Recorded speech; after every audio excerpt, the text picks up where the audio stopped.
Pandian store சீரியல்ல today எபிசோட்ல வீட்ல அம்மாச்சி வடிவு மாறின்னு சொல்லிட்டு எல்லாருமே அழுந்துகிட்டு இருக்காங்க. சின்ன பொண்ணுன்னு கூட பார்க்காம அரசி ராஜி எல்லாத்தையும் போலீஸ் ஸ்டேஷன் கூட்டிட்டு போயிட்டாங்களே, நான் என்ன பண்ணுவேன் அப்படின்னு சொல்லிட்டு அம்மாச்சி வந்து வந்துட்டு இருக்காங்க. எல்லாத்துக்கும் காரணம் என் புருஷன் தான். சும்மா இருந்தவங்கள தூண்டி விட்டு போலீஸ் ஸ்டேஷன்ல போய் கம்ப்ளைண்ட் கொடுங்க, வரதட்சணை கம்ப்ளைண்ட் கொடுங்கன்னு சொல்லி அவங்கள ஏற்றி விட்டு இந்த அளவுக்கு ஆக்கினதே என் புருஷன் தான் அப்படின்னு சொல்லிட்டு மாறி வந்து சொல்லிக்கிட்டு இருக்காங்க. அதுக்கு அடுத்ததான் வடிவு இருந்துட்டு இதெல்லாம் பேசிட்டு இருக்க, இப்போ நேரம் கிடையாது, உடனடியாக உங்கள் மாமாவுக்கு ஃபோன் பண்ணு, அவர் எப்போ வராருன்னு கேளு அப்படின்னு சொல்லிட்டு வடிவு வந்து சொல்லிக்கிட்டு இருக்காங்க. அடுத்த நிமிஷமே நம்ம முத்துவேல், சக்திவேல், குமரவேலுன்னு சொல்லிட்டு 3 பேரும் வந்து நிற்கிறாங்க. என்னாச்சு, ஏன் அழுந்துக்கிட்டு இருக்கீங்க?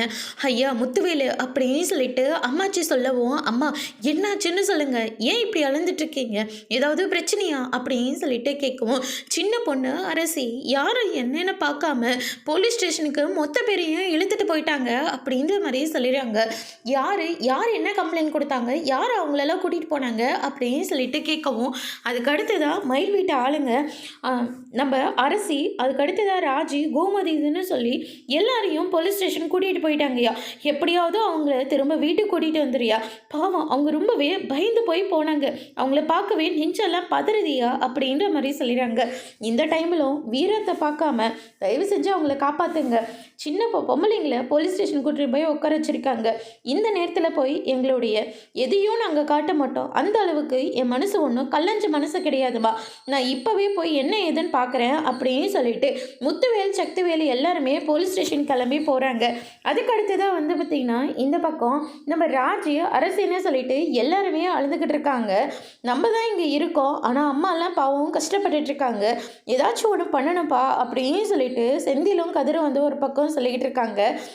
அதுக்கடுத்து தான் இன்ஸ்பெக்டர்கிட்ட நம்ம பாக்கியம் இருந்துட்டு போய் பேசிக்கிட்டு இருக்காங்க. ஏமா அவங்க அந்த அளவுக்கு கொடுமை பண்ணாங்கன்னு சொன்னீங்க, அவங்கள பார்த்தா அப்படி தெரியவே இல்லை, உண்மையாகவே அவங்கள கொடுமை தான் பண்ணாங்களா, இல்லை கம்ப்ளைண்ட் கொடுக்கணுன்றதுனால நீங்கள் இப்படியெல்லாம் கொடுத்தீங்களா அப்படின்னு சொல்லிட்டு போலீஸ் வந்து பாக்கியத்துக்கிட்ட வந்து கேட்டுக்கிட்டு இருக்காங்க. நான் உண்மையை தான் சொல்கிறேன், அவங்க தான் என் பொண்ணு அடித்து கொடுமை பண்ணாங்க அப்படின்ற மாதிரி வந்து சொல்லிடுறாங்க. அதுக்கடுத்து தான் வந்து பார்த்திங்கன்னா சரி போயிட்டு உங்கள் பொண்ணை கூட்டிகிட்டு வாங்க, மற்றதை அதெல்லாம் உங்கள் பொண்ணுக்கிட்ட ஒரு ஸ்டேட்மெண்ட்டை வாங்கி நாங்கள் ஆக்ஷன் எடுக்கிறோம் அப்படின்ற மாதிரி வந்து சொல்லிடுறாங்க. அதுக்கடுத்து தான் ஃபைலெல்லாம் கேட்டு மேலே இருந்து ஃபோன் பண்ணிக்கிட்டே இருக்காங்க. வாங்க மேடம் அப்படின்னு சொல்லிட்டு இன்ஸ்பெக்டரை வந்து கூட்டிகிட்டு போகிறாங்க. போய் நம்ம மயிலை கூட்டிகிட்டு வந்து இவங்க மொத்த பேர் மேலேயும் கம்ப்ளைண்ட் கொடுக்க சொல்லலாம் அப்படின்னு சொல்லிட்டு மாணிக்கா வந்து சொல்லவும், மயில் இங்கே வந்தால் காரியமே கெட்டு போயிடும், என்ன மறந்துட்டு பேசிகிட்டு இருக்கியா அப்படின்ற மாதிரி சொல்லிடுறாங்க. மயில் வந்து எதுக்காக காரியெல்லாம் கெட போகுது அப்படின்னு சொல்லிட்டு இந்த பக்கம் மாணிக்கம் வந்து கேட்கவும், மயிலுக்கு தெரியாமல் தான் இவங்க எல்லார் மேலேயும் நான் கம்ப்ளைண்ட் கொடுத்தேன், அப்படி அவளுக்கு தெரிஞ்சு அவங்க வந்து ஸ்டேட்மெண்ட் கொடுத்தானாங்க எல்லாமே முடிஞ்சு போயிடும் அப்படின்ற மாதிரி வந்து சொல்லிடுறாங்க. நீ சொல்கிறதான் சரியாக தான் இருக்குது, சரி இப்போ என்ன தான் பண்ணுறது, மயில் இங்கே வராமலேயே நம்ம காரியத்தை சாதிச்சே ஆகணும் அப்படின்னு சொல்லிட்டு இந்த பக்கம் வந்து பார்த்திங்கன்னா நம்ம பாக்கியமும் மாணிக்கமும் ஒரு பக்கம் சொல்லிக்கிட்டு இருக்காங்க. என் பொண்ணு இங்கே வர முடியாது, அவள் ரொம்பவே மனசொடைஞ்சு போய் இருக்கா, சரியாக சாப்பிடாம அடிக்கடிக்கு மயக்கம் போட்டு விழுந்துட்டுருக்கா, அவளுக்கு உடம்பு முடியல அப்படின்ற மாதிரி வந்து சொல்லிடுறாங்க. கூட ஒரு எஸ்ஐ அனுப்புகிறீங்க, அவங்கக்கிட்ட ஒரு ஸ்டேட்மெண்ட் வாங்கி கையெழுத்து மட்டும் வாங்கி கொடுங்க அப்படின்ற மாதிரி வந்து சொல்லிடுறாங்க. சரி நாங்கள் முன்னாடி போய் எங்கள் பொண்ணுக்கிட்ட பேசுகிறோம், அதுக்கப்புறமா இவன் இந்த அம்மா வர சொல்லுங்க அப்படின்னு சொல்லிட்டு பாக்கியமும் மாணிக்கமும் அங்கேருந்து கிளம்பிடுறாங்க. அதுக்கடுத்ததாக என்னென்ன பார்த்துட்ருக்க அப்படின்னு சொல்லிட்டு கதிர் வந்து கேட்கவும், நம்மள பாக்கியே மீனா மட்டும்தான், மீனாவையும் எந்த நேரத்தில் பிடிச்சிட்டு வருவாங்கன்னே தெரியல, அதனால தான் அவளை நான் பார்த்துட்ருக்கேன் அப்படின்னு சொல்லிட்டு இந்த பக்கம் செந்தில் வந்து சொல்லிக்கிட்டு இருக்காரு. அதுக்கு அடுத்ததான் எதுக்கும் மீனாவுக்கு ஃபோன் பண்ணலாம் அப்படின்னு சொல்லிட்டு மீனாவுக்கு வந்து ஃபோன் பண்ணுறாங்க.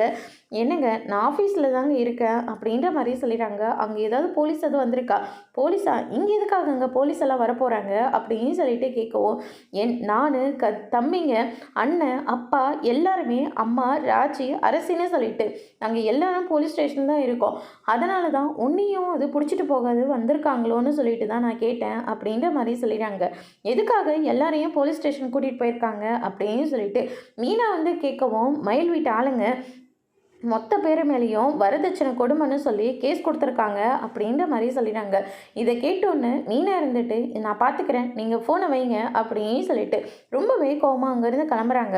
அதுக்கு அடுத்ததாக வந்து பார்த்திங்கன்னா இந்த பக்கம் சக்திவேல் முத்துவேலுன்னு சொல்லிட்டு எல்லாருமே வராங்க. வந்த உடனே பார்த்தீங்கன்னா அங்கே கோமதி அரசி அதுக்கு அடுத்ததாக ராஜி எல்லாம் உட்காந்து அழுந்துக்கிட்டு இருக்காங்க. செந்தில் அதை பார்த்த உடனே அப்பா அங்கே பாருங்க அப்படின்ற மாதிரி சொல்லிடுறாங்க. பார்த்தா நம்ம சக்திவேல் எல்லாருமே நின்றுட்டு இருக்கிறத பார்த்த உடனே பாண்டியன் இருந்துட்டு பாக்கியம் வந்து இவங்கள தானே ஏற்றி விட்டுட்டு இருந்தாங்க. இவங்க சொன்ன மாதிரி இவங்க ஆசைப்பட்ட மாதிரி நம்ம இப்போ போலீஸ் ஸ்டேஷனில் உட்காந்துட்டு இருக்கோம். இவங்களுக்கு இப்போ ரொம்ப சந்தோஷமாக தான் இருக்கும் அப்படின்னு சொல்லிட்டு இந்த பக்கம் பாண்டியன் வந்து நினச்சிக்கிட்டு இருக்காங்க. அதுக்கு அடுத்ததாக வந்து பார்த்திங்கன்னா இந்த பக்கம் வந்து நம்ம ராஜி இருந்துட்டு அவங்க அப்பாவை பார்த்த உடனே அப்பா அப்படின்னு சொல்லிட்டு போய் கட்டி பிடிச்சி ரொம்பவே ஃபீல் பண்ணி அழுந்துக்கிட்டு இருக்காங்க. எனக்கு ரொம்ப பயமாக இருக்குப்பா அப்படின்ற மாதிரி சொல்லிடுறாங்க. எதுக்காகவும் பயப்படாத அப்பா, நான் வந்துட்டேல்ல, அழாத ராஜி அப்படின்னு சொல்லிட்டு சமாதானம் பண்ணிக்கிட்டு இருக்காங்க. அதுக்கு அடுத்துதான் நம்ம சக்தி வேலையும் இருந்துட்டு அவங்க அழுறத பார்த்தோன்னே அவங்களாம் அந்த நிலமையில இருக்கிறத பார்த்தோன்னே அவரும் ரொம்பவே ஃபீல் பண்ண ஆரம்பிக்கிறாங்க. அதுக்கு அடுத்துதான் வந்து பார்த்திங்கன்னா அண்ணன் அப்படின்னு சொல்லிட்டு கோமதியும் பக்கத்தில் போகிறாங்க. எப்படியாவது எங்களை இங்கே கூட்டிகிட்டு போயிடனே, எங்களுக்கு ரொம்பவே பயமாக இருக்குது அப்படின்னு சொல்லிட்டு ரொம்பவே ஃபீல் பண்ணிகிட்டு இருக்காங்க.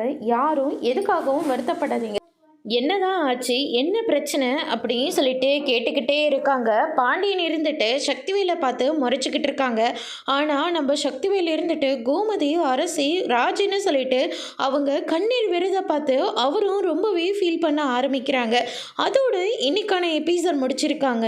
இனி பாண்டியன் ஸ்டோரில் அடுத்தடுத்து என்னெல்லாம் நடக்க போகுது, முத்துவேலும் சக்திவேலும் பாண்டியன் வீட்டாரை எப்படி வெளியே கொண்டு வர போகிறாங்கன்றத வரப்போகிற எபிசோடில் பார்க்கலாம். தேங்க்யூ.